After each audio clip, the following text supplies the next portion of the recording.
Hello everybody, this question is number 11. This question is about the speed of wave. So remember the equation C equals F lambda. So you need to find out frequency and lambda. From the displacement distance graph, you look at the length for a complete wave. And you got lambda is 4 cm. And then look at the displacement time graph. Okay, look at the time for a complete wave. And this is the period. And you got it. It is 2 seconds. So by the equation F equals 1 over T, you got the frequency is half Hertz.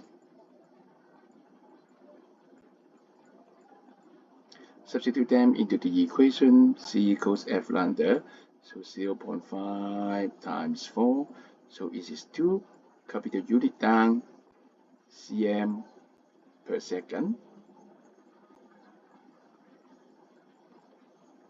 So the answer is A.